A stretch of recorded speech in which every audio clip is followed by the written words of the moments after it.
এটা হচ্ছে চাঁদপুর হাসপাতাল। হাসপাতালে রোগীর চাপ বেশি, এই কারণে অনেকজনে বাহিরের বেড নিয়ে আছে। এখানে ময়লা আবর্জনার ভরা, এখানে ময়লা আবর্জনার ভরা।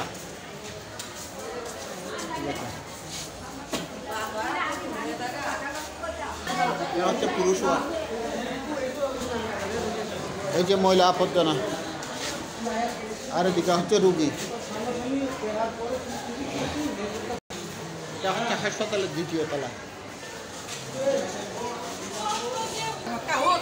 এটা হচ্ছে আইসিইউ রুম, এখানেও ময়লা আবর্জনার ভরা।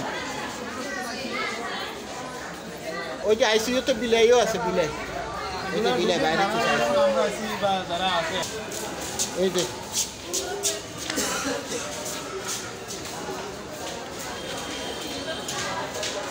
বিষয়টা দেখে একটু যথাযথ ব্যবস্থা নেওয়ার জন্য চাঁদপুর সিভিল সার্জনের দৃষ্টি কামনা করছি।